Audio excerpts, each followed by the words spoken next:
Nadie en Tepito hablaba abiertamente de las hermanas Solís, pero todos las conocían.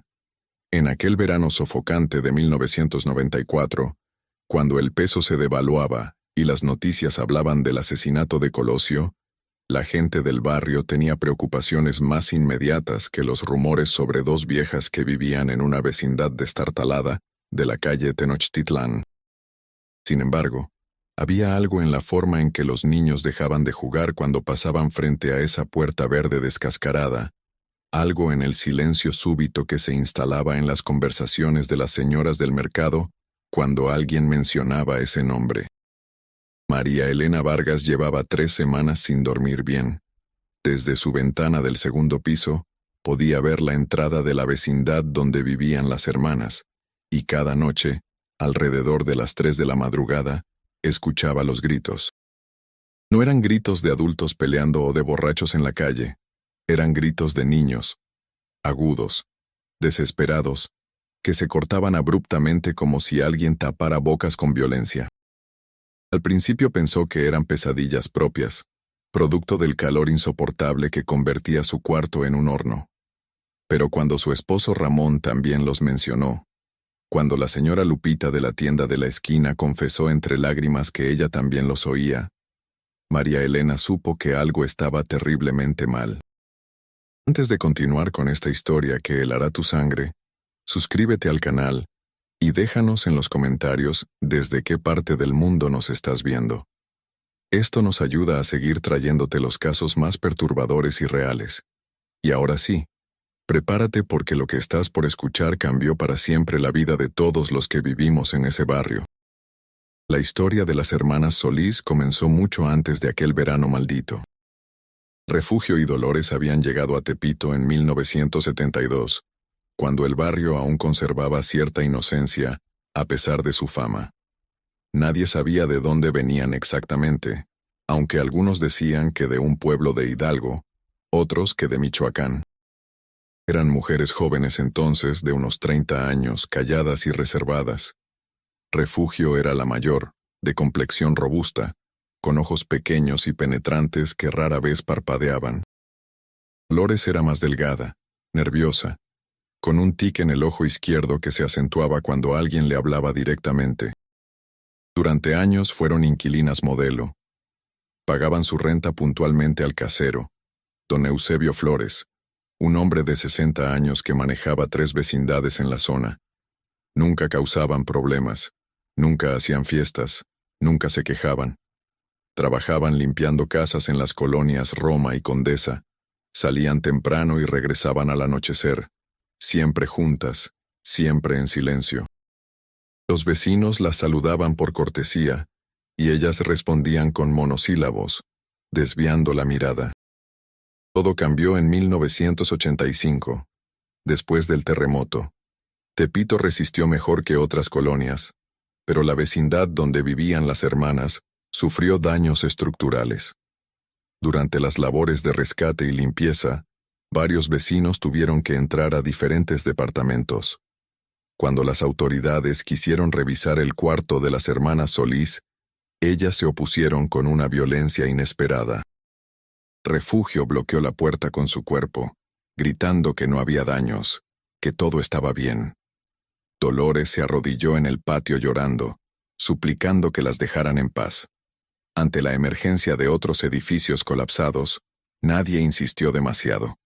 Pero Juventino Ramírez, un albañil de 28 años que ayudaba en las reparaciones, alcanzó a ver algo a través de una rendija de la puerta mientras las hermanas discutían con los inspectores. Vio ropa de niño colgada en tendederos improvisados dentro del cuarto, montones de ropa, pantalones cortos, camisetas pequeñas, zapatos de diferentes tallas alineados contra la pared. Lo extraño era que las hermanas no tenían hijos. Nunca habían tenido hijos.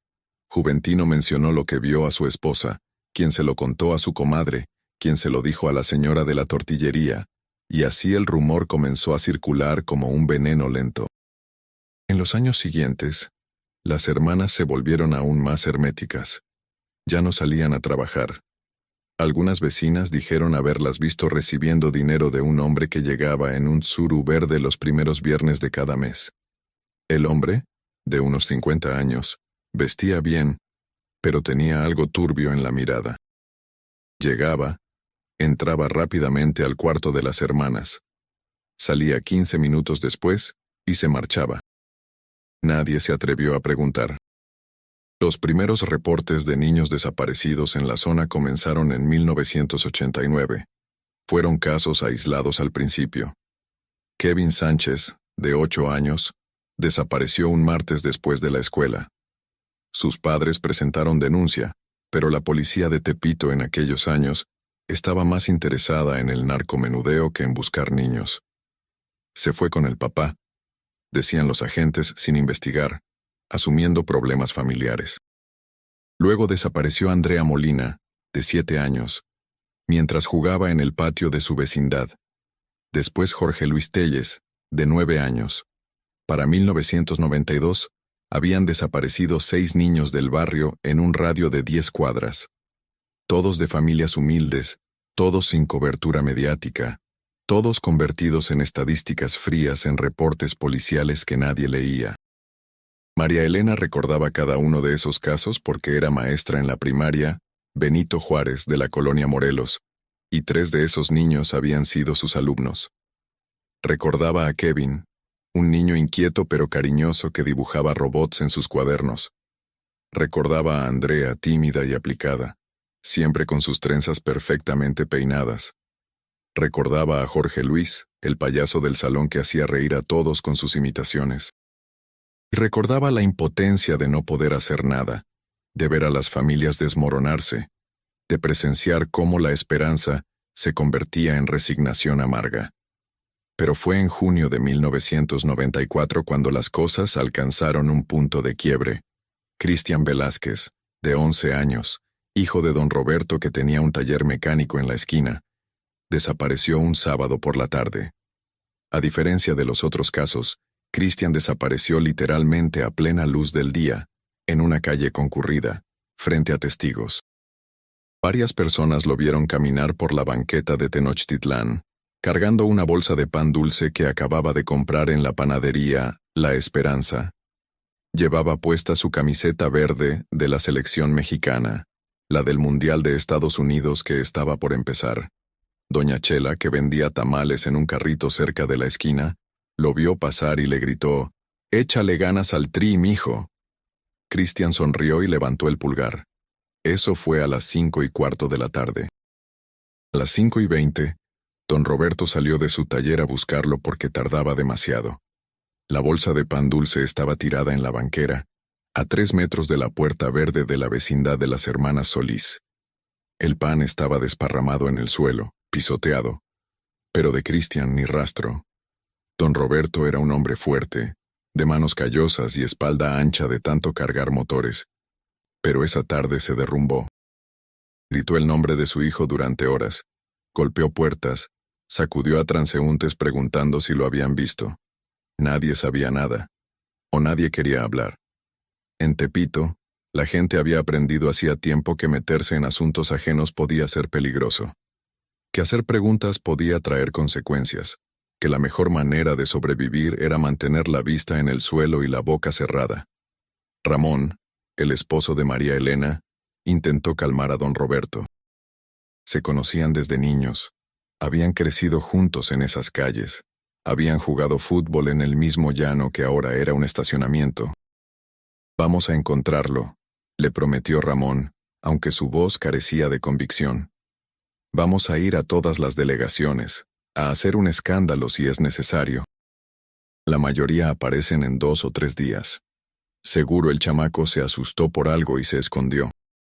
Don Roberto quiso golpearlo, pero Ramón lo contuvo.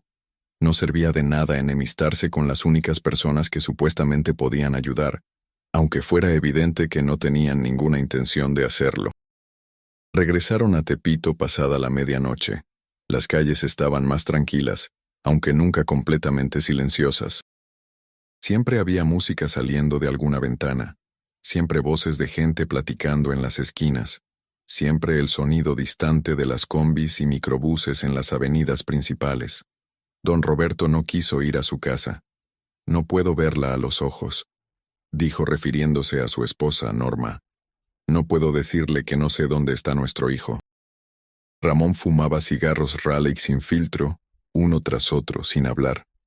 Don Roberto tenía la mirada perdida, las manos temblando. De vez en cuando murmuraba, mi chamaco, como un rezo roto. Fue entonces, alrededor de las 3 de la madrugada, cuando escucharon el primer grito. Era agudo, aterrado, innegablemente la voz de un niño.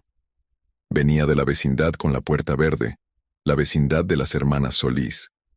Don Roberto se puso de pie de un salto, todos los músculos de su cuerpo tensos. Ese es Cristian, susurró. Ese es mi hijo. Eran múltiples voces, de diferentes edades y timbres. Y luego, tan abruptamente como comenzaron, se cortaron. Un silencio absoluto cayó sobre la calle, más aterrador que los gritos mismos. Las luces comenzaron a encenderse en las ventanas de las vecindades cercanas. Vecinos asomaron cabezas, algunos con miedo, otros con curiosidad mórbida.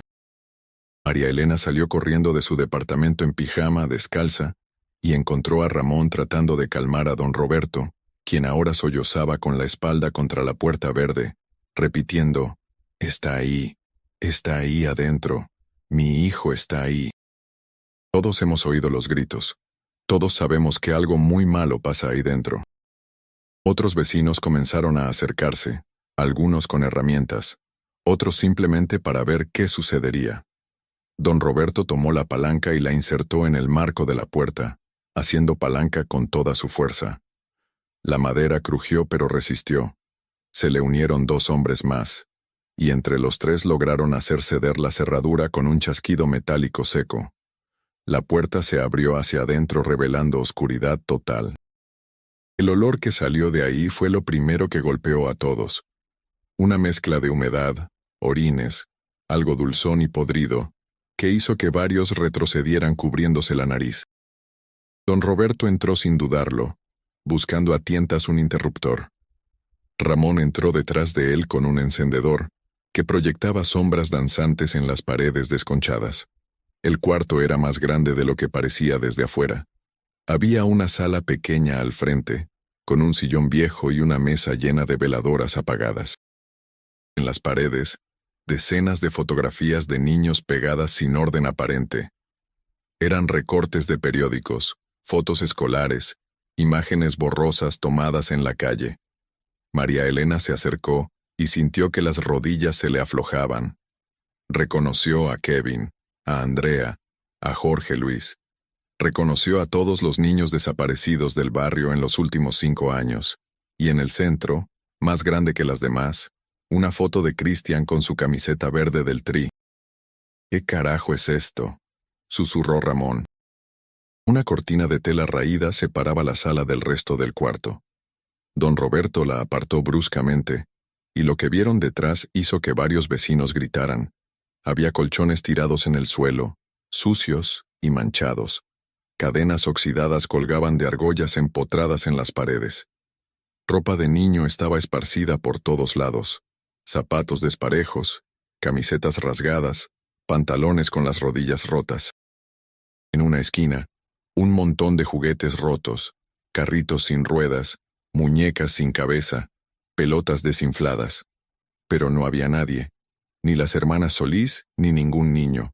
Don Roberto comenzó a gritar el nombre de Cristian, revisando cada rincón, levantando colchones, abriendo un armario que contenía más ropa infantil cuidadosamente doblada.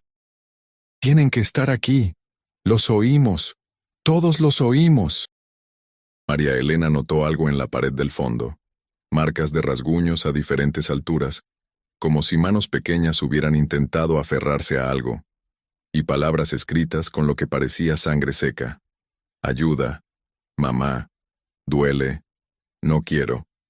La señora Lupita comenzó a sollozar cubriéndose la boca con ambas manos. Otros vecinos permanecían en la entrada, demasiado horrorizados para entrar pero incapaces de irse. Ramón encontró una puerta más pequeña al fondo del cuarto, medio oculta detrás de una cortina. Estaba cerrada con un candado nuevo, reluciente, completamente fuera de lugar en ese cuarto de pesadilla. Aquí, dijo. Tiene que ser aquí. Era el olor de algo que había estado pudriéndose durante mucho tiempo, mezclado con químicos y algo metálico, que María Elena reconoció después como sangre. Don Roberto comenzó a bajar las escaleras. «¡Espera!», gritó Ramón. «No sabemos qué hay ahí abajo». Pero don Roberto no escuchó. Bajó rápidamente perdiéndose en las sombras. Los demás lo siguieron, encendiendo teléfonos celulares primitivos y encendedores para iluminar el camino. Las escaleras bajaban unos 4 metros hasta un sótano que no debería existir. La mayoría de las construcciones en Tepito no tenían sótanos debido al tipo de suelo y al nivel freático alto. Pero alguien había excavado ese espacio, lo había reforzado con vigas de madera y concreto de manera improvisada pero efectiva. El techo era bajo, apenas 1,5 metros de altura, obligándolos a agacharse. El piso era de tierra compactada, húmeda y fría. Había 3 cuartos pequeños divididos por paredes de ladrillo sin aplanar. En el primero, encontraron más ropa de niño, esta vez clasificada por tamaños en cajas de cartón. Había cientos de prendas, como si alguien hubiera estado coleccionándolas durante décadas. En el segundo cuarto había una mesa de metal con correas en los extremos, manchada con algo oscuro que nadie quiso examinar de cerca. Instrumentos médicos oxidados colgaban de ganchos en la pared. Jeringas grandes, bisturíes, pinzas, cosas que parecían sacadas de un hospital abandonado. Y frascos, docenas de frascos de vidrio con líquidos de diferentes colores, algunos con etiquetas escritas a mano en una caligrafía antigua e ilegible. Pero fue el tercer cuarto donde encontraron lo que cambiaría todo. Era el más grande de los 3, con el techo un poco más alto. Y allí, amontonados contra la pared del fondo, había huesos. Huesos pequeños, blanqueados por el tiempo y algo más. Cráneos de diferentes tamaños, algunos tan pequeños que solo podían pertenecer a niños muy pequeños. Costillas frágiles, fémures delgados, vértebras diminutas. Estaban apilados sin cuidado, como desechos, como basura.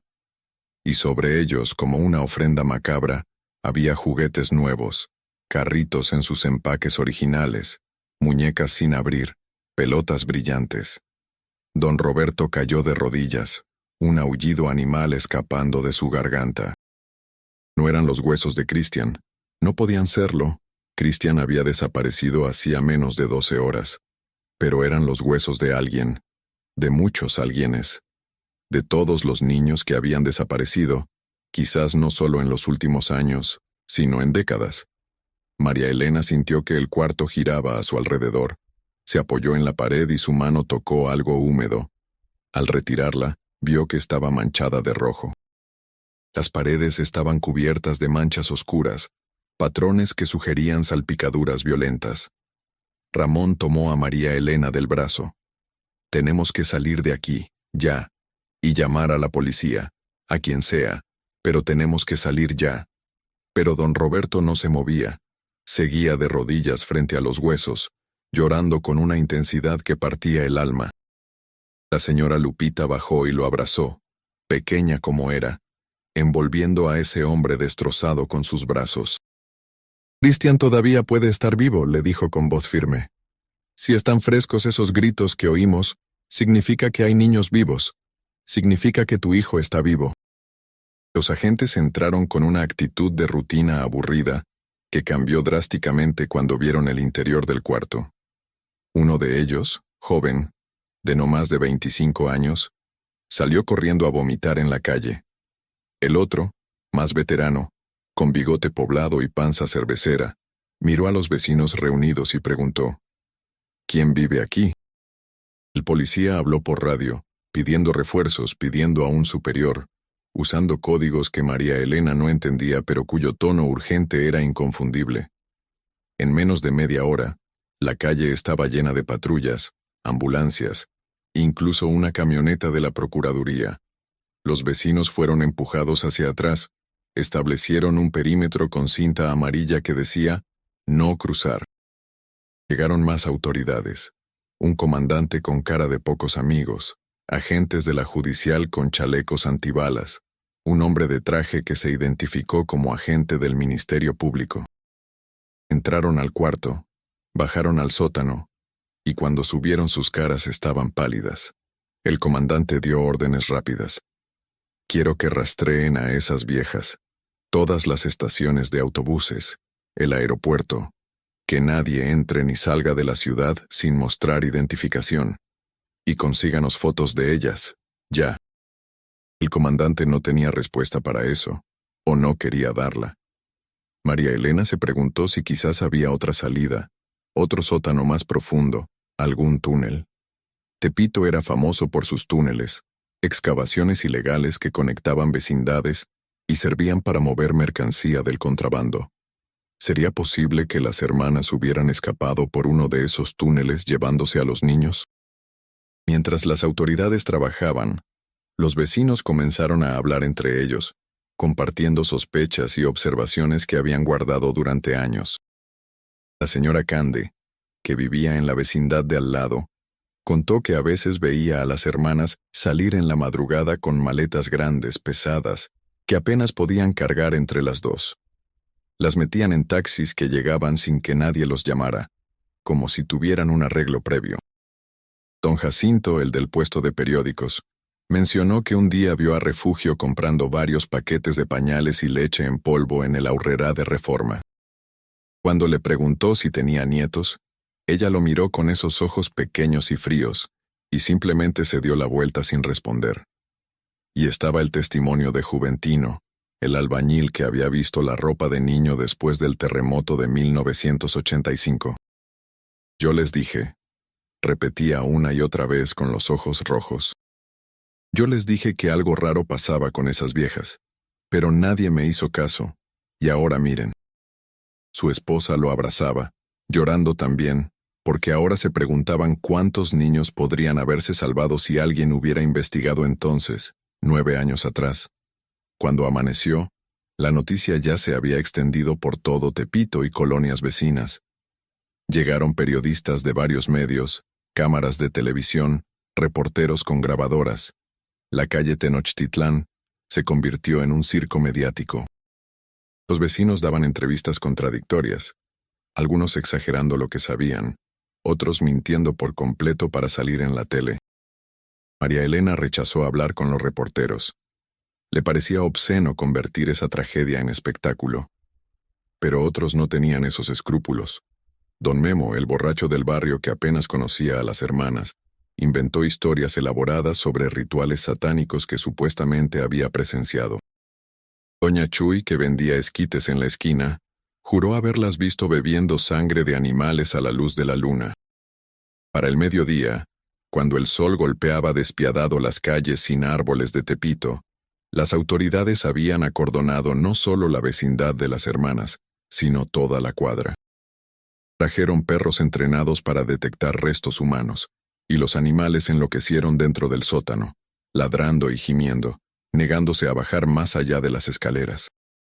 Llegó un equipo forense de la PGR con trajes blancos y maletas metálicas llenas de equipo. Comenzaron la tarea de documentar, fotografiar y catalogar cada hueso, cada mancha, cada objeto en esa casa del horror. El doctor Hidalgo, el médico forense a cargo, era un hombre delgado de unos 50 años, con lentes gruesos y manos que temblaban ligeramente mientras trabajaba. Después de varias horas revisando los restos en el sótano, salió a fumar un cigarro en la banqueta. María Elena se le acercó. Como maestra sentía que tenía derecho a saber, necesitaba saber. Doctor, ¿cuántos niños hay ahí abajo? Décadas. Pero en esa casa, todos los que estaban ahí están muertos. En las imágenes, Refugio y Dolores aparecían serias, sin sonreír, con esa mirada perturbadora que ahora adquiría un nuevo significado aterrador. Se instalaron retenes en todas las salidas de la ciudad. Se alertó a policías estatales en Hidalgo, Michoacán, todo el país. Pero las hermanas parecían haberse desvanecido en el aire. Mientras tanto, en Tepito la vida cotidiana se había detenido. Las tiendas cerraron temprano, los niños no salieron a jugar, Las calles que normalmente bullían con actividad comercial estaban extrañamente silenciosas. El miedo se había instalado como un inquilino permanente en cada casa, en cada conversación. Las madres abrazaban a sus hijos con desesperación, verificando una y otra vez que estuvieran ahí, que estuvieran seguros. Los padres miraban con desconfianza a cualquier extraño, a cualquier vecino que quizás siempre había estado demasiado callado, demasiado reservado. María Elena no pudo ir a trabajar esa semana. Cada vez que cerraba los ojos veía los huesos en el sótano, las marcas en las paredes, las fotografías de sus alumnos pegadas como trofeos en esa pared maldita. Ramón tampoco fue a su trabajo en la fábrica de textiles. Se quedaba despierto toda la noche, sentado junto a la ventana, vigilando la calle como si las hermanas fueran a regresar. «Deberíamos mudarnos», dijo una noche.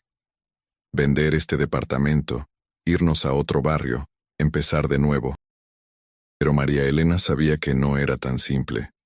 No tenían dinero para mudarse, y además, ¿quién iba a comprar un departamento frente a la casa donde habían encontrado 30 cadáveres de niños? Don Roberto pasaba los días yendo de dependencia en dependencia, exigiendo respuestas que nadie podía darle. Fue a la delegación Cuauhtémoc, a la Procuraduría, hasta llegó a plantarse afuera de Los Pinos exigiendo hablar con el presidente. Su esposa Norma había entrado en un estado catatónico, sentada en un sillón de su sala, mirando al vacío, negándose a comer o hablar. Los médicos dijeron que era un shock traumático, que necesitaba tiempo y terapia. Pero en Tepito nadie tenía dinero para terapias, y el tiempo solo parecía profundizar el dolor en lugar de sanarlo. La investigación avanzaba lentamente, obstaculizada por la burocracia y la incompetencia. El comandante Salas, asignado al caso, era un hombre de 50 años que había visto demasiadas cosas horribles en sus 30 años de servicio. Tenía una úlcera que le ardía constantemente y una botella de tequila escondida en el cajón de su escritorio. Este caso, sin embargo, era diferente. No era un ajuste de cuentas del narco, no era un crimen pasional, no era nada que pudiera resolverse con los métodos usuales. Esto era algo que le revolvía las tripas incluso a él, que creía haberlo visto todo. Los análisis forenses comenzaron a revelar detalles que hacían el caso aún más perturbador. Los huesos mostraban marcas de cortes precisos, hechos con instrumentos quirúrgicos. Algunos cráneos tenían perforaciones cuidadosas, como si alguien hubiera intentado realizar trepanaciones. Se encontraron restos químicos que sugerían el uso de formaldehído y otros preservantes. El doctor Hidalgo concluyó en su reporte preliminar que los niños no solo habían sido asesinados, sino que habían sido objeto de algún tipo de experimentación o procedimiento médico. ¿Pero con qué propósito? ¿Quién eran realmente las hermanas Solís? La respuesta comenzó a llegar cuando un periodista de investigación llamado Alberto Cortés empezó a escarbar en el pasado de las hermanas. Cortés era un hombre flaco y nervioso de 38 años, que trabajaba para un periódico sensacionalista, pero tenía instintos de verdadero sabueso. Viajó a Hidalgo siguiendo el rastro de un rumor, preguntando en pueblos pequeños si alguien recordaba a dos hermanas con esos nombres que hubieran vivido ahí en los años 60 o 70. En el pueblo de Zimapán, una mujer de 80 años llamada Eloísa Torres casi se desmaya cuando Cortés le mostró las fotografías. «La Solís», susurró con voz temblorosa. «Pensé que habían muerto hace años. Debieron haber muerto». Eloísa contó una historia que había permanecido enterrada durante décadas. Una historia que solo los más viejos del pueblo recordaban y que nadie quería mencionar. Refugio y Dolores Solís no eran originarias de Zimapán, sino de un rancho aún más remoto llamado El Sabino. Habían llegado al pueblo en 1968, huyendo de algo que nadie se atrevía a nombrar. En El Sabino, las hermanas habían vivido con sus padres, Fermín y Guadalupe Solís, en una casa alejada de todo. Fermín era conocido como curandero, aunque algunos decían que practicaba brujería. La gente del rancho iba a verlo para curaciones de empacho, mal de ojo, sustos. Pero algunos también iban por cosas más oscuras. Para amarres, para venganzas, para conseguir cosas que no podían obtenerse por medios normales. En 1967, varios niños del rancho El Sabino comenzaron a desaparecer. Primero fue el hijo del herrero, luego la hija del que cuidaba la capilla, después 3 hermanos que jugaban cerca del río. Las búsquedas no revelaron nada. Hasta que una noche, el padre de uno de los niños desaparecidos, un hombre llamado Macedonio Ramírez, decidió ir a confrontar a Fermín Solís. Siempre había habido rumores de que el curandero necesitaba cosas terribles para sus rituales. Sangre de inocentes, decían las viejas del rancho. Almas puras para sus pactos con el diablo. Macedonio fue con 5 hombres más a la casa de los Solís, una noche de octubre. Lo que encontraron allí fue tan horrible que ninguno pudo hablar de ello con claridad durante años. Según Eloísa, que escuchó la historia de su difunto esposo que fue uno de esos hombres, hallaron a los niños desaparecidos en un sótano cavado debajo de la casa. Algunos estaban muertos, otros agonizando. Fermín y Guadalupe estaban realizando algún tipo de ritual con ellos, extrayendo órganos, mezclando sangre con hierbas, murmurando oraciones en un idioma que nadie reconocía. Los hombres del rancho mataron a Fermín y Guadalupe esa misma noche.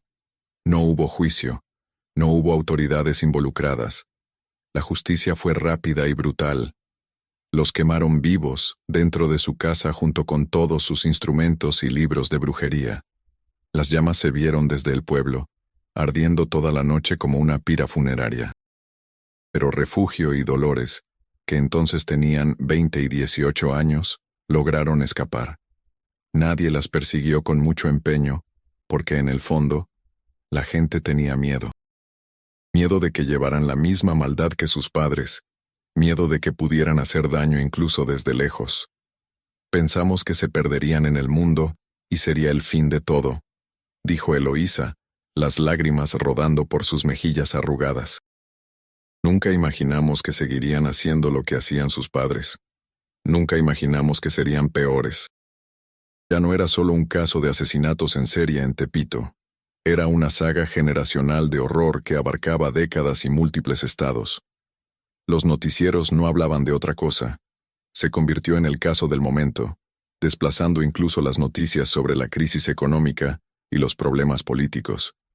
La gente estaba obsesionada con las hermanas malditas de Tepito, con los niños desaparecidos, con la posibilidad de que hubiera más víctimas en otros lugares.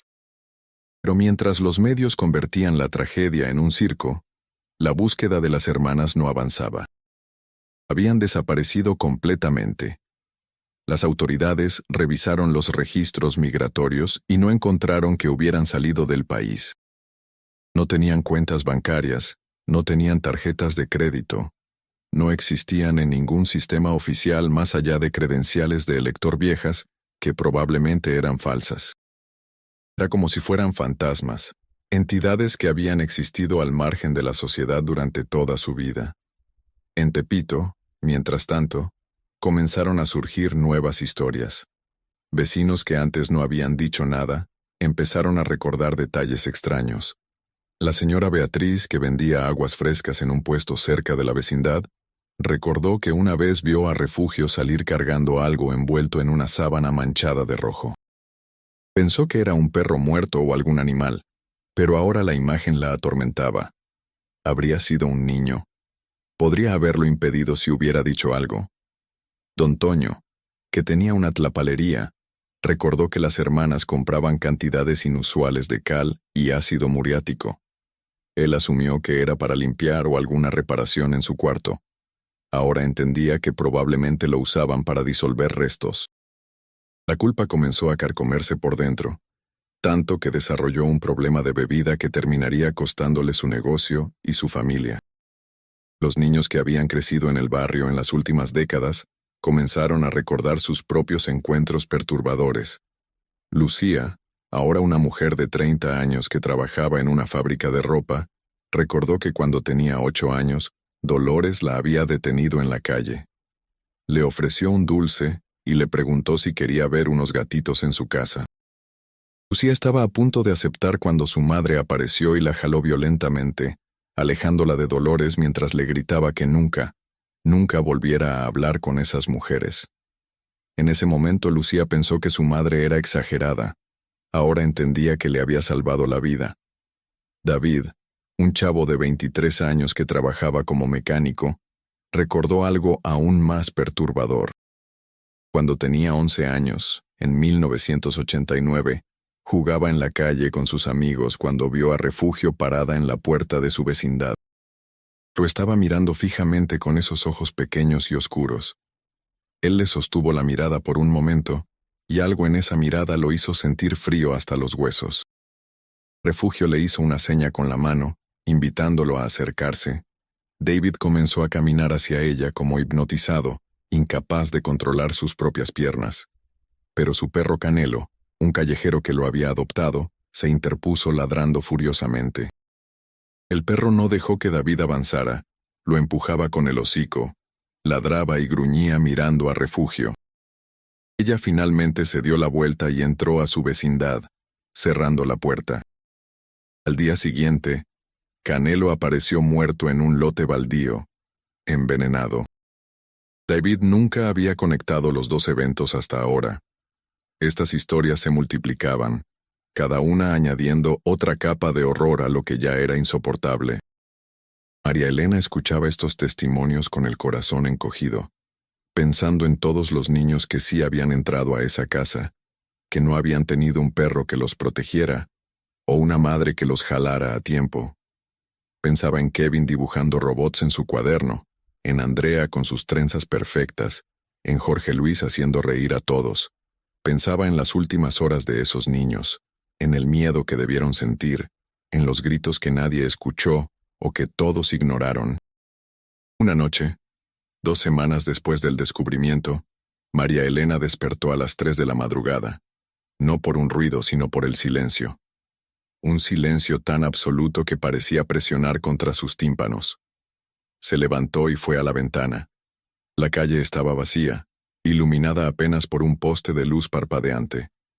La vecindad de las hermanas seguía acordonada, la cinta amarilla moviéndose ligeramente con la brisa nocturna. Y entonces los vio. No podía ser. Pero allí estaban.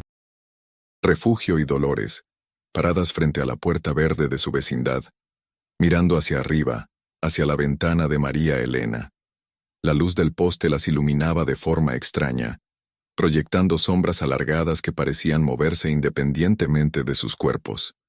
Vestían la misma ropa oscura de siempre, pero había algo diferente en ellas. Parecían más viejas, más encorvadas, como si las 2 semanas hubieran sido décadas para ellas. María Elena quiso gritar, llamar a Ramón, llamar a la policía. Pero su voz no salía. Su cuerpo estaba paralizado. Refugio levantó una mano lentamente y señaló directamente a María Elena. Dolores hizo lo mismo. Y entonces, ambas abrieron la boca, y de ellas salió un sonido que hizo que María Elena cayera de rodillas.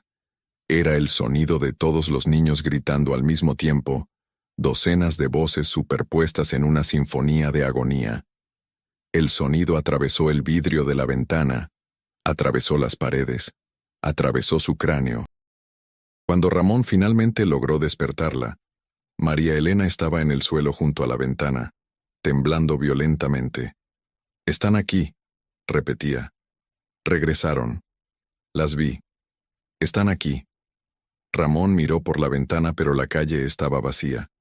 Llamó a la policía de todas formas, y cuando llegaron revisaron toda el área. No encontraron nada. El comandante Salas, que respondió personalmente la llamada, le dijo a María Elena con voz cansada que era comprensible que estuviera viendo cosas. «El trauma», explicó. «Es normal después de lo que pasó, debe buscar ayuda profesional». Ordenó vigilancia permanente en la calle, 2 patrullas estacionadas las 24 horas. Pero las hermanas no volvieron a aparecer. O al menos, no de forma que las patrullas pudieran verlas. Porque los vecinos seguían reportando avistamientos. Siempre a las 3 de la madrugada. Siempre paradas en el mismo lugar. Siempre señalando. La teoría oficial de la policía era que las hermanas estaban usando los túneles que conectaban las vecindades, apareciendo brevemente para aterrorizar a los testigos antes de desaparecer de nuevo. Sellaron todos los accesos a los túneles que pudieron encontrar, instalaron cámaras de vigilancia, pusieron agentes encubiertos. Pero los avistamientos continuaron. Alberto Cortés, el periodista, tenía otra teoría. Después de semanas de investigación y entrevistas con antropólogos, historiadores y hasta un par de estudiosos del ocultismo, había desarrollado una hipótesis que sabía sonaría descabellada, pero que empezaba a tener sentido para él. Buscó a María Elena una tarde, la encontró en su departamento, todavía sin ir a trabajar, demacrada por las noches sin dormir. «Señora Vargas», le dijo sentándose en el sillón de la pequeña sala. «Sé que esto va a sonar loco, pero necesito que me escuche». María Elena asintió con cansancio. Ya nada podía sonar más loco que lo que había vivido. Cortés sacó una libreta llena de notas. «He estado investigando los rituales que practicaban los padres de las hermanas. Hablé con un antropólogo especializado en prácticas religiosas prehispánicas sincretizadas. Hay evidencia de que existían rituales muy antiguos, anteriores a la conquista, que involucraban sacrificios de niños. Pero no por crueldad, sino porque creían que la energía vital de los niños, su pureza, podía ser transferida o almacenada. Quizás pensaban que podían capturar las almas de los niños, o su energía vital, o algo así. Las hermanas no eran solo asesinas seriales, eran practicantes devotas de algo muy antiguo, algo que probablemente ni ellas mismas entendían completamente, pero que habían heredado de sus padres. Y que los avistamientos que todos están teniendo, esos no son las hermanas tratando de escapar o esconderse. Están regresando porque no han terminado. Porque sea lo que sea que estaban tratando de lograr, todavía no lo consiguen. Enfermas mentales que se obsesionaron con alguna creencia estúpida.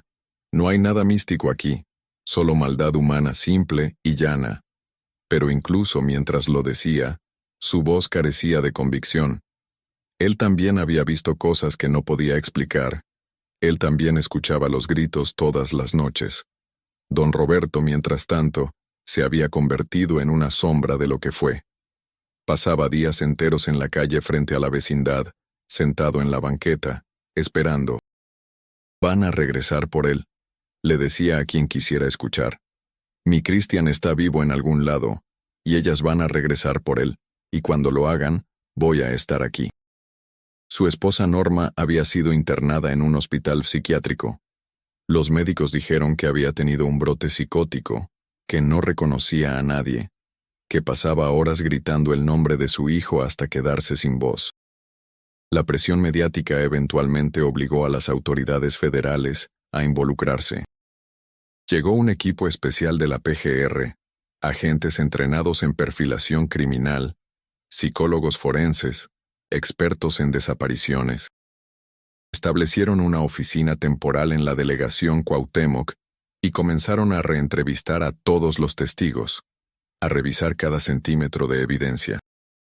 El agente a cargo era un hombre serio de 45 años, llamado Ricardo Medina, que había trabajado en casos de secuestradores y asesinos seriales en la frontera.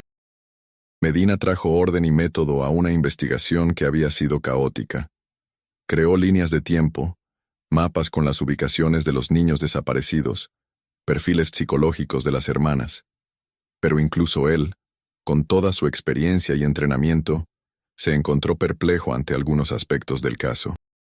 «He visto maldad», le dijo al comandante Salas una noche, mientras revisaban evidencia. «He visto lo peor que los seres humanos pueden hacerse unos a otros. Pero hay algo aquí que no encaja en ningún patrón conocido. O que las hermanas habían traído huesos de otras víctimas de su pueblo natal. ¿Por qué alguien haría eso? Y luego estaban los frascos encontrados en el sótano. Los análisis químicos revelaron contenidos extraños.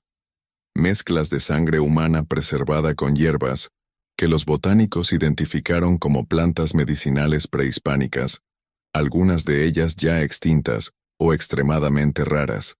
Había compuestos que los químicos no podían identificar completamente. Y en 3 de los frascos más grandes había algo que hizo que los técnicos del laboratorio llamaran a Medina inmediatamente. «Agente», le dijo la técnica, una mujer joven llamada Patricia, que normalmente era muy profesional, pero ahora tenía la voz temblorosa. «Necesita ver esto». Le mostró los análisis de ADN de los líquidos en los frascos. Esto no debería ser posible, pero los fluidos en estos frascos contienen material genético de múltiples individuos. No mezclado, sino fusionado de alguna manera, como si hubieran encontrado una forma de combinar ADN de diferentes personas en una sola muestra.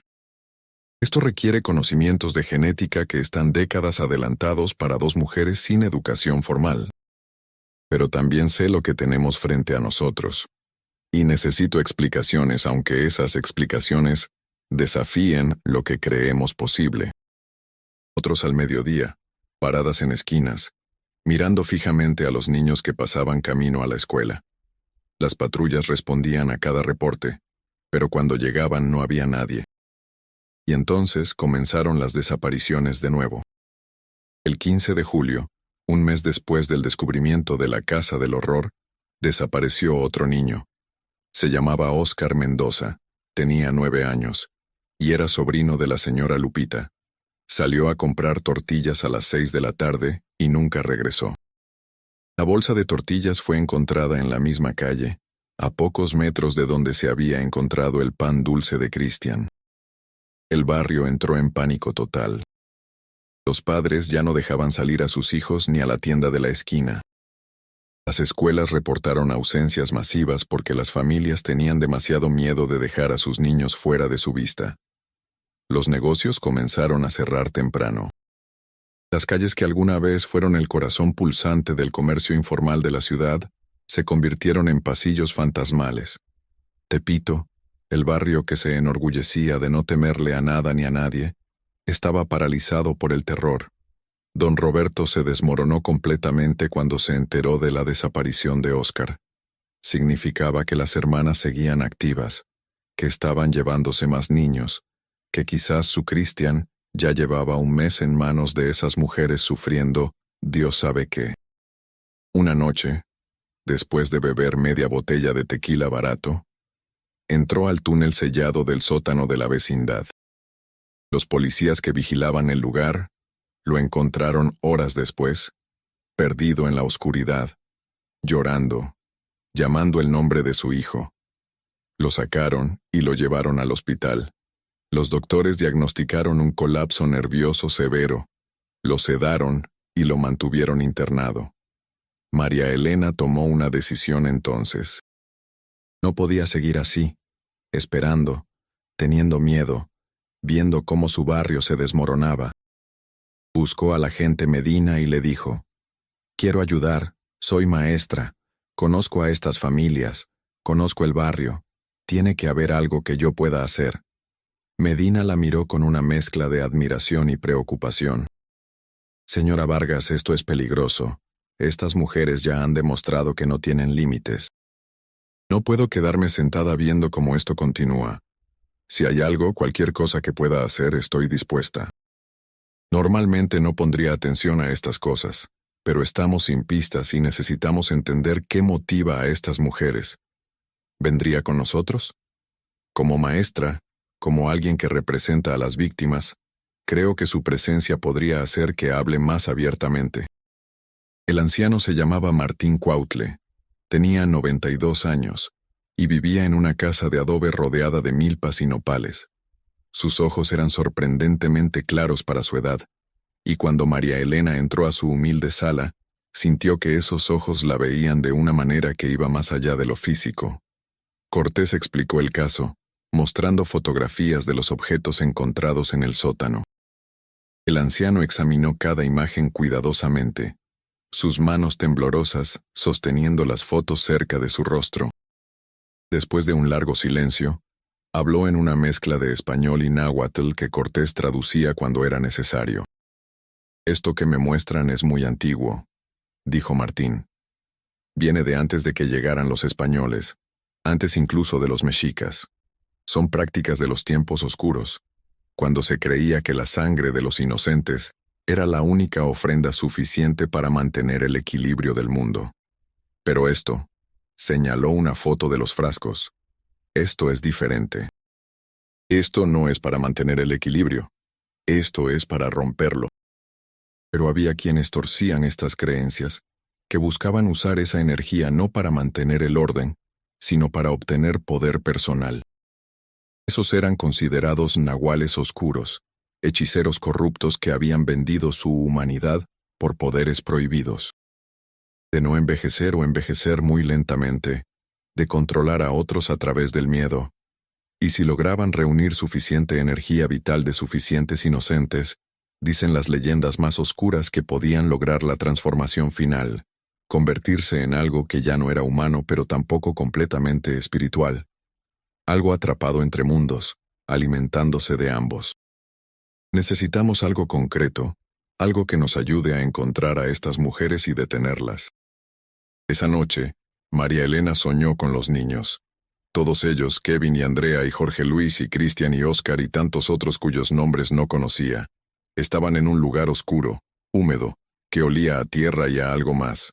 La llamaban, Maestra, decían. Maestra, ayúdenos. Todavía estamos aquí. No nos han dejado ir. Ella corría hacia ellos, pero el suelo se hundía bajo sus pies, convirtiéndose en lodo que la jalaba hacia abajo. Y detrás de los niños, emergiendo de la oscuridad, estaban Refugio y Dolores. Pero no como las había visto en las fotos o en las calles. Estas versiones eran diferentes, distorsionadas, con demasiados dedos en las manos y ojos que brillaban con luz propia. Abrían sus bocas y de ellas salían los gritos, los eternos gritos de los niños. Despertó empapada en sudor, con Ramón sacudiéndola suavemente. Otro sueño, dijo él con voz cansada. Ambos estaban exhaustos, física y emocionalmente. María, tal vez deberíamos irnos. No del barrio, de la ciudad completa. Tengo un primo en Oaxaca, dice que podemos quedarnos con él mientras encontramos algo. Siempre en circunstancias similares, siempre cerca de la vecindad maldita, siempre dejando algún objeto personal tirado en la calle como única evidencia. Las patrullas seguían vigilando, las cámaras seguían grabando, pero nunca capturaban nada útil. Era como si las hermanas fueran invisibles para la tecnología moderna. El agente Medina estaba al borde del colapso profesional. Su reputación estaba en juego. La presión de sus superiores era inmensa, y los medios lo crucificaban diariamente por su incapacidad de resolver el caso. Pero más que eso, le carcomía la impotencia de no poder proteger a estos niños. Había comenzado a tomar en serio las palabras del anciano Martín Cuautle, por más que su mente racional se rebelara contra ello. Si las hermanas tenían algún objeto o lugar donde guardaban su poder, tenía que encontrarlo. Ordenó una excavación completa del sótano. Trajeron más equipo, perforaron las paredes, cavaron más profundo en la tierra, y 3 metros bajo el piso original, encontraron algo, una caja de metal oxidado, del tamaño de un ataúd de niño, enterrada en posición vertical. Cuando la abrieron, el olor que salió hizo que varios trabajadores vomitaran inmediatamente. Dentro había lo que parecía ser un altar personal. Fotografías de las hermanas de cuando eran niñas, junto a fotos de sus padres. Mechones de cabello humano atados con listones de diferentes colores. Dientes de leche, docenas de ellos, cada uno envuelto en papel con un nombre escrito. Kevin, Andrea, Jorge Luis y tantos otros. Pequeños frascos con sangre seca. Y en el centro de todo, un libro. Era un cuaderno escolar ordinario, de los que se compraban en cualquier papelería, pero las páginas estaban llenas de una escritura apretada, casi maníaca. El agente Medina lo tomó con guantes y comenzó a leerlo bajo la luz de las lámparas portátiles que iluminaban el sótano. Era un diario, o más bien una mezcla de diario, manual de instrucciones y confesión. Las primeras entradas databan de 1968, escritas por Refugio con letra temblorosa de mujer joven. Describía cómo ella y Dolores habían escapado la noche que mataron a sus padres, cómo habían vagado durante meses, durmiendo en campos y comiendo lo que encontraban. Pero lo más perturbador era lo que describía sobre su padre. Papá decía que el trabajo no estaba terminado, que necesitaba 100 niños para completar el ritual. Solo llevaba 42 cuando lo mataron. Nos hizo prometer, antes de que se lo llevaran, que continuaríamos, que completaríamos lo que él había comenzado. Pero luego, en 1975, una entrada diferente. Dolores ha empezado a escuchar las voces otra vez, las mismas que escuchaba de niña en la casa de papá. Los niños que él liberó nos llaman. Dicen que tenemos que continuar, que nos necesitan para completar el círculo. Describía los procedimientos que realizaban, intentando replicar lo que habían visto hacer a su padre. No entendían completamente la ciencia o la magia detrás de todo, pero seguían instrucciones que habían memorizado de niñas. El número 43 fue difícil, decía una entrada de 1976. No recordábamos exactamente cómo papá extraía el tonali. Perdimos mucho en el proceso. Pero estamos aprendiendo. Dolores es más hábil que yo. Sus manos son más delicadas. 3 más y podremos completar lo que papá comenzó hace tantos años. 3 más y finalmente entenderemos lo que está del otro lado. Los niños nos están mostrando dónde encontrar a los últimos. Los niños nos guían. Habían superado el número que buscaban. Subió del sótano con el cuaderno y la caja, seguido por técnicos forenses que llevaban todo para análisis. Afuera lo esperaban María Elena, Alberto Cortés, el comandante Salas y otros oficiales.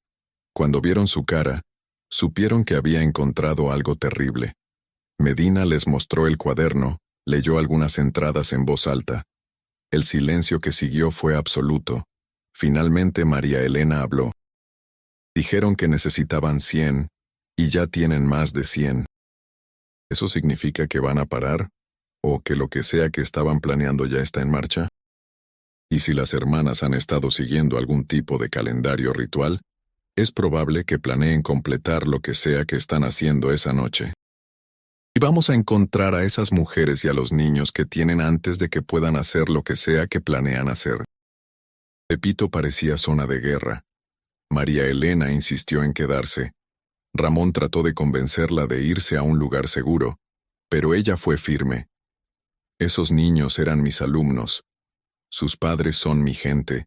Voy a estar aquí cuando esto termine, de una forma u otra. Ramón, viendo que no había forma de hacerla cambiar de opinión, decidió quedarse también. Si tú te quedas, yo me quedo, dijo simplemente. Don Roberto también estaba ahí, dado de alta del hospital en contra de las recomendaciones médicas. Había adelgazado 20 kilos. Tenía el cabello completamente gris cuando antes solo tenía algunas canas, y sus ojos tenían una mirada que oscilaba entre la esperanza desesperada y la locura. Mi hijo está vivo, repetía como un mantra. Va a regresar a casa esta noche. Va a regresar. Médicos y ambulancias esperaban en las calles circundantes. Equipos de rescate especializados estaban listos para entrar en túneles o estructuras colapsadas.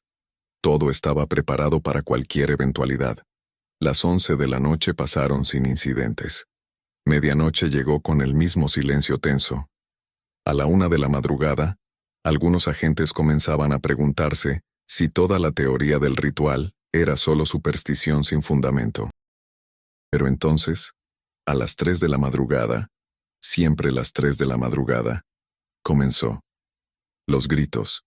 Pero esta vez no venían de la vecindad de las hermanas. Venían de todas partes.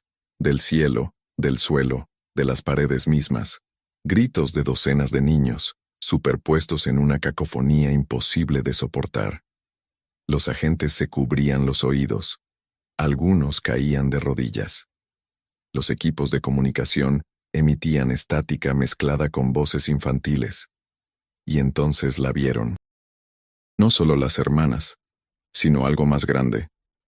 En el cielo sobre la vecindad, visible incluso a través de la contaminación lumínica de la ciudad, apareció algo que nadie pudo describir adecuadamente después. Era como un agujero en la realidad, un vacío que absorbía la luz en lugar de reflejarla. Y alrededor de ese agujero, siluetas pequeñas, decenas de ellas, flotando, retorciéndose. Son los niños, susurró María Elena, mirando hacia arriba con lágrimas corriendo por sus mejillas. Son todos ellos. Los agentes abrieron fuego con rifles, pistolas, todo lo que tenían. Las balas impactaron a las hermanas, atravesaron sus cuerpos, pero no causaron efecto visible. Ellas simplemente miraban hacia abajo, hacia la multitud de autoridades y vecinos, y sonreían. Refugio levantó sus manos, que ahora tenían demasiados dedos, dedos que se retorcían como serpientes, y de la vecindad comenzaron a salir cosas. No eran las hermanas, eran los niños, pero no estaban vivos ni muertos, eran algo intermedio.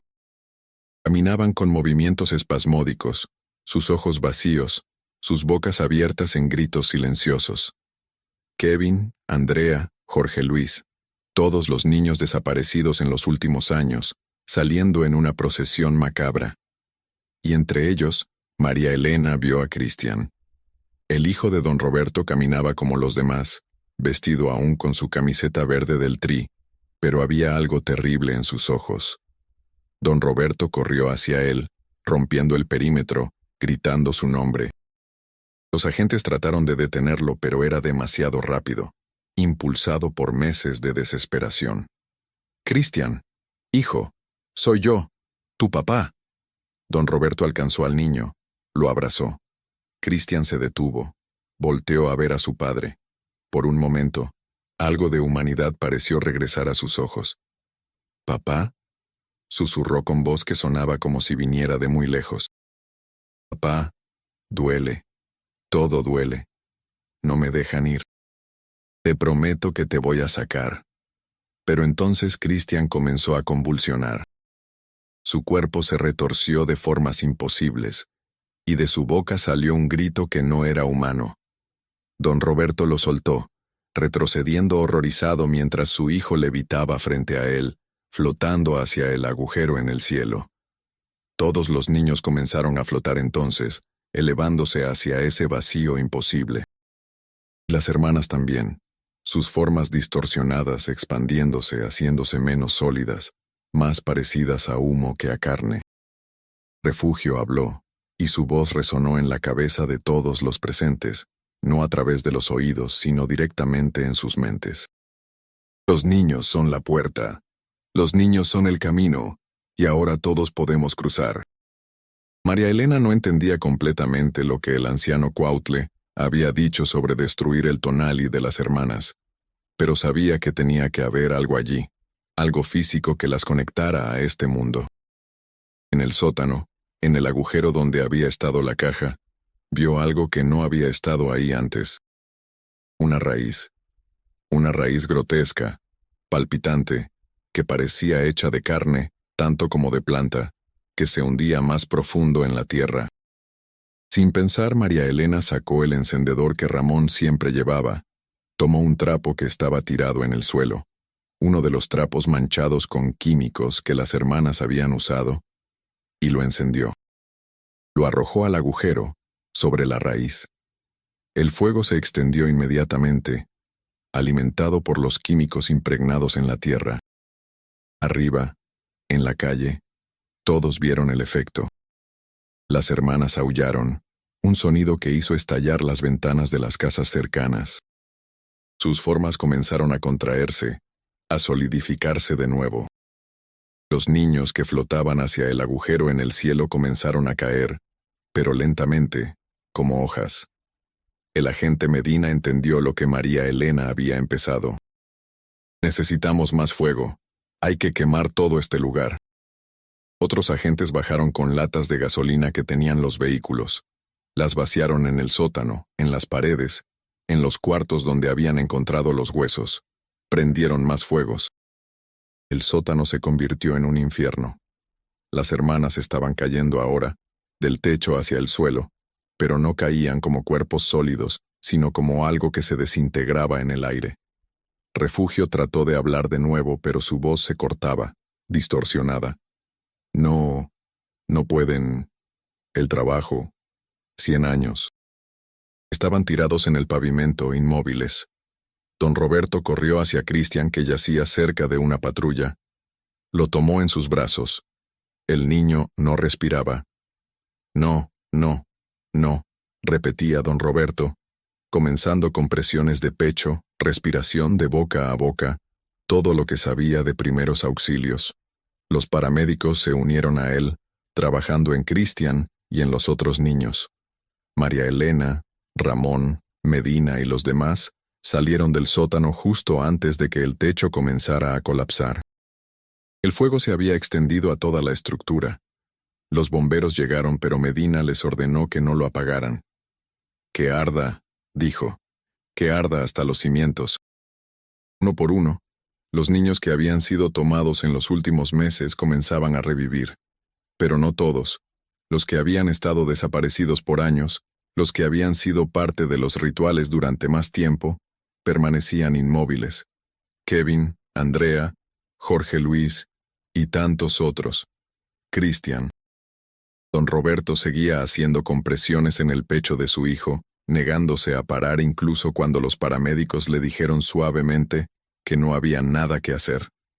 «Él es fuerte», sollozaba. «Mi hijo es fuerte, va a despertar, va a despertar». De Refugio y Dolores no quedaba nada, ni siquiera cenizas. Era como si nunca hubieran existido. El agujero en el cielo se había cerrado, dejando solo el smog normal de la Ciudad de México. 4 niños habían sido rescatados vivos: Óscar, Lupita, Fernando y, sorprendentemente, una niña de 6 años llamada Marisol, que había desaparecido 3 semanas antes y de quien nadie sabía que las hermanas tenían. Pero 23 niños habían muerto. Sus cuerpos fueron devueltos a sus familias para el entierro. El funeral colectivo se realizó una semana después, con todo Tepito de luto. Los niños que sobrevivieron no recordaban nada de su tiempo con las hermanas. Los psicólogos dijeron que era un mecanismo de defensa, que sus mentes habían bloqueado los recuerdos traumáticos. Quizás era mejor así. Fueron devueltos a sus familias, y con el tiempo, con terapia y amor, comenzaron a sanar. Óscar volvió a sonreír. Lupita volvió a jugar. Fernando volvió a la escuela. Marisol, la más pequeña, ni siquiera parecía afectada, como si todo hubiera sido solo una pesadilla de la que había despertado. Pero los adultos no olvidaron. No podían. María Elena dejó la enseñanza ese año. No podía volver a entrar a un salón de clases sin ver los rostros de Kevin, Andrea, Jorge Luis, sin preguntarse si había algo que podría haber hecho diferente. Se dedicó a trabajar con familias de víctimas, ayudando a otros a procesar su trauma porque era la única forma en que ella podía procesar el suyo. Don Roberto nunca se recuperó. Su esposa Norma salió del hospital psiquiátrico 6 meses después, pero ambos eran sombras de quienes habían sido. Enterraron a Cristian con su camiseta verde del Tri y una pelota de fútbol. Se mudaron de Tepito poco después, porque cada calle, cada esquina, les recordaba a su hijo. Se divorciaron 2 años más tarde, el dolor demasiado grande para que su matrimonio sobreviviera. Ramón y María Elena se quedaron en Tepito. Alguien tenía que quedarse, alguien tenía que recordar. Ramón desarrolló insomnio crónico. Nunca pudo volver a dormir durante la madrugada sin despertarse a las 3 en punto. El cuerpo recordando esas noches de gritos. Pero se mantenían mutuamente a flote, el amor entre ellos fortaleciéndose en lugar de quebrarse. El agente Medina recibió reconocimientos oficiales por resolver el caso, pero él los rechazó todos. «No resolví nada», dijo en una conferencia de prensa. «No salvé a esos niños. Solo ayudé a limpiar después de que la maldad ya había hecho su trabajo». Se retiró de la PGR un año después y se convirtió en profesor de criminología, dedicando su vida a enseñar a nuevos agentes sobre tipos de crímenes que los manuales no cubren, sobre el mal que existe en formas que la ley apenas puede definir. Alberto Cortés ganó premios de periodismo por su cobertura del caso, pero la fama le dejó un sabor amargo. Había ayudado a exponer la verdad, pero ¿a qué costo? Visitaba regularmente al anciano Martín Cuautle en Milpa Alta, tratando de entender mejor las creencias antiguas que habían sido torcidas en algo tan horrible.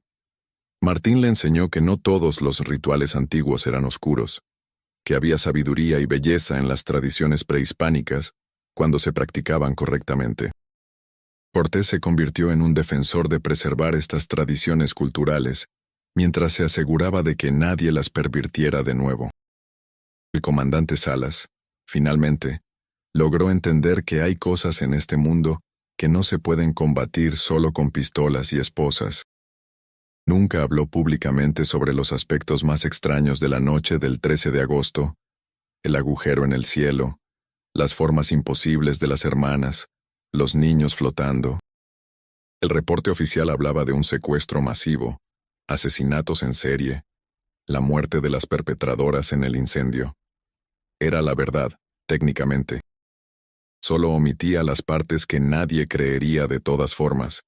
La vida en Tepito continuó. El barrio había sido herido profundamente, pero Tepito era resistente. Los comercios reabrieron, las calles volvieron a llenarse de vida y ruido, los niños eventualmente volvieron a jugar en las banquetas. La vecindad donde habían vivido las hermanas fue demolida completamente. El terreno quedó baldío durante años porque nadie quería construir ahí, pero eventualmente alguien compró el lote y construyó un pequeño parque. Lo nombraron Jardín de los Niños Inocentes y pusieron una placa con los nombres de todos los que habían muerto. Pasaron los años. 1995, 1996, 1997. El país enfrentó otras crisis. La crisis económica, escándalos políticos, terremotos, inundaciones. La memoria del caso de las hermanas Solís comenzó a desvanecerse en la conciencia pública, convirtiéndose en una de esas historias que la gente mayor cuenta a los jóvenes como advertencia. ¿Recuerdan a las brujas de Tepito? Dirían. Por eso no hablas con extraños, por eso no te vas solo por la calle. Llevaba flores, limpiaba la placa, se sentaba en una banca y hablaba con los niños que ya no estaban. Kevin, terminé de leer ese libro que te había recomendado. Te hubiera gustado. Andrea, tu mamá tuvo otro bebé, una niña. La nombraron en tu honor. Jorge Luis, sigues haciendo reír a la gente, ¿sabías? Tu hermano cuenta tus chistes todavía. Continuó la joven. He entrevistado a muchas personas y todos cuentan la historia de forma diferente. Algunos dicen que fue un secuestro normal, otros hablan de brujería, de cosas sobrenaturales. ¿Qué es lo que realmente pasó? Pasó que una comunidad no prestó suficiente atención hasta que fue demasiado tarde. Pasó que el sistema falló en proteger a los más vulnerables. Y pasó que cuando finalmente actuamos, salvamos a algunos, pero perdimos a muchos más. ¿Importa si lo que vimos esa noche era brujería real o solo la manifestación de trauma colectivo? ¿Histeria masiva mezclada con la realidad del horror que estábamos enfrentando? El resultado es el mismo. Niños murieron. Familias se destrozaron. Una comunidad fue marcada para siempre. Esa noche, cuando María Elena regresó a su departamento, el mismo donde había vivido toda esa pesadilla 6 años atrás, Ramón la estaba esperando con la cena preparada. Se sentaron juntos, como todas las noches, y hablaron de su día. Evitaron mencionar la fecha, aunque ambos sabían qué día era. Después de cenar vieron televisión un rato, noticias sobre el nuevo milenio, sobre los cambios políticos en el país, sobre vida normal. A las 11 de la noche, se fueron a dormir. María Elena se quedó despierta un rato más, mirando el techo en la oscuridad. Y a las 3 de la madrugada, cuando su cuerpo instintivamente la despertó como lo había hecho cada 13 de agosto desde 1994, se levantó y fue a la ventana. Miró hacia abajo, hacia la calle vacía, hacia el parque donde antes había estado la vecindad maldita. No había nada ahí. solo la noche tranquila de Tepito. Sin gritos, sin hermanas, sin terror. Solo paz, o al menos la aproximación a la paz que era posible después de todo lo que había pasado. María Elena se permitió llorar entonces, como hacía cada año en esa fecha. Lloró por Kevin y Andrea, y Jorge Luis y Cristian, y todos los demás. Lloró por las familias destrozadas y las vidas cambiadas para siempre. Lloró por la inocencia perdida de todo un barrio. Lloró por el mundo cruel donde cosas así podían pasar. Pero cuando terminó de llorar se secó las lágrimas, se hizo un té de manzanilla, y esperó a que saliera el sol, porque mañana sería otro día, y ella seguiría viviendo, seguiría recordando, seguiría siendo testigo de lo que había pasado, no por placer masoquista, sino porque eso es lo que los sobrevivientes hacen.